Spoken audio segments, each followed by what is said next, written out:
What is up, everyone? AP and Unit here. Fast Five presented by Superbook Sports. We got 5 minutes to talk about a handful of trending topics in the world of sports. Let's dive right on into it. And I know you and I, Unit, have been talking behind the scenes. We've got ourselves a banger of a matchup in the main event this weekend in the UFC. Jon Jones making his return to the octagon, going up against Ciryl Gane. Taking a look at the odds on Superbook, minus 175. A little bit of juice now with Jon Jones. The comeback on Gane at plus 155. I see you got your UFC glove in the background as well. How you feeling about Jon Jones versus Ciryl Gane? When you mentioned the glove. This is a little bit of a funny story. It's signed by Brian Ortega and Tracy Cortez. Everybody knows that was like a big time MMA couple, like the most famous one. But I think I just saw on Twitter a few weeks ago they broke up. So this might be kind of rare now. I don't know if that drove up the value of this or what. But I don't know if they'll be signing any more gloves together anytime soon. Yeah. But as far as the UFC card, this is insane. Having Jon Jones back in the octagon. I mean, there's just so many people who got into the UFC right when COVID started. Of course, that was one of the only sports or one of the first sports back. So people haven't even – there's a whole generation of UFC fans now that haven't even seen Jon Jones fight in the octagon. And, of course, no one's ever seen him fight at heavyweight. Now he's weighing in heavier than Ciryl Gane. It's going to be awesome seeing him back in the octagon. And I think we've talked a little previously before this show. We're a little bit on the same page here, and I think most of the bettors are too, because right now at Superbook, about 89% of the dollars are bet on Jon Jones, and 71% of the tickets. Of course, a lot of those bets are going to come in Saturday, but that's what we're sitting at right now. Interesting. I'm looking forward to this matchup. I'm all in on Jon Jones. I mean, we're talking about arguably the greatest fighter in UFC history. And look, I know he's moving up to heavyweight. And I saw he's eating about 4,000 to 4,500 calories. He looks huge. He looks thick, man. He's extra thick. And I love Ciryl Gane, but he hasn't fought since it's been a little while since we've seen Ciryl Gane in the octagon. I am backing my chips up. Max bet Jon Jones. Let's go, baby. Oh, yeah. I'm on the same page of you as you. I think it's sitting at minus 175 right now. If you were early on it, you might have been able to get like minus 150 or something earlier in the week. Wink. I messed up. It's going to be a good fight, man, but I'm just excited to see him make the walk back to the octagon. Let's move along here. Topic number 2, the MVP race in the NBA. And look, I'll come out and say it. I'm a little biased. If you see the magazines in the background, I'm here in Colorado. Nikola Jokic is the minus 425 favorite to win the award for the third consecutive year, followed by Joel Embiid at 4-1 on Superbook and Giannis Antetokounmpo at plus 475.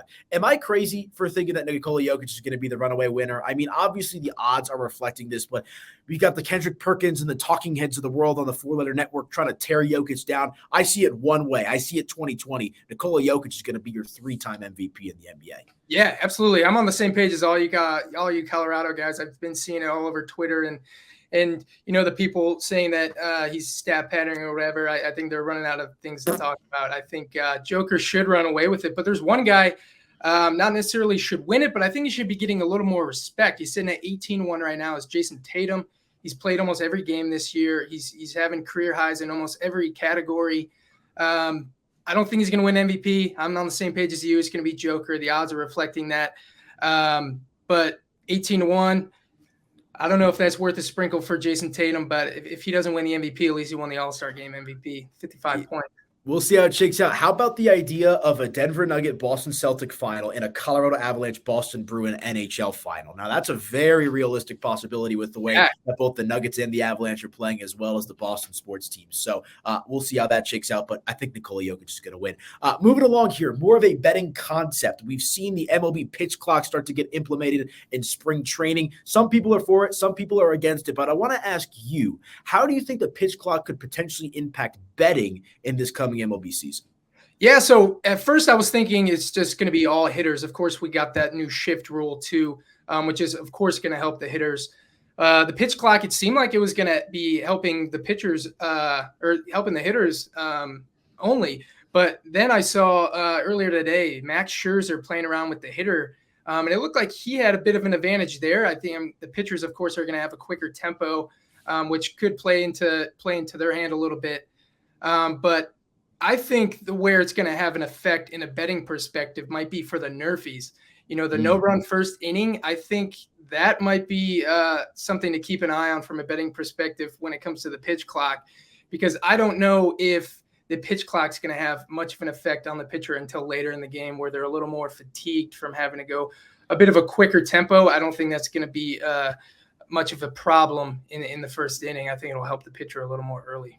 Yeah, I'm very curious to see how it shakes out. I will say, I think as the season progresses, once we get to the dog days, late July, August, September, I'm going to start looking to bet some overs, I think, because I think you're going to see these pitchers get worn out. I mean, it's 15 seconds between pitches or 20 seconds if there's runners on base.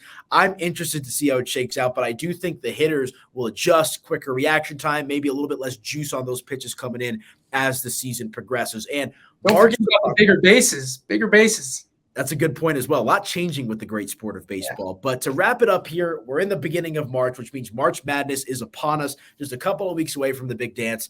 Give me a team or two you got your eye on to make a run and win the tournament. Yeah, of course. Some of the wagons. I'm not going to be that simple and just take one team, but out of the wagons, the guys at the top of that list as far as the odds, I like Bama 8-1.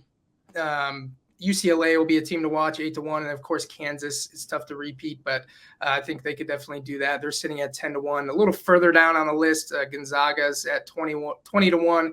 Can't sleep on that. Kentucky is playing better right now, so they'll be fun to watch. I like Kentucky at 40-1.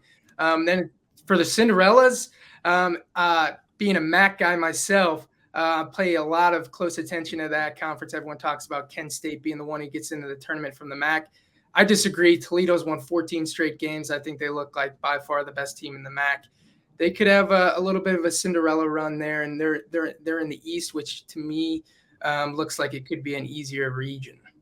Yeah, we'll see how it shakes out. The one number that jumps out to me, and I'm going to probably bet it to get some value before the tournament, give me the defending champion Kansas Jayhawks, man, at 10-1 on Superbook Sports.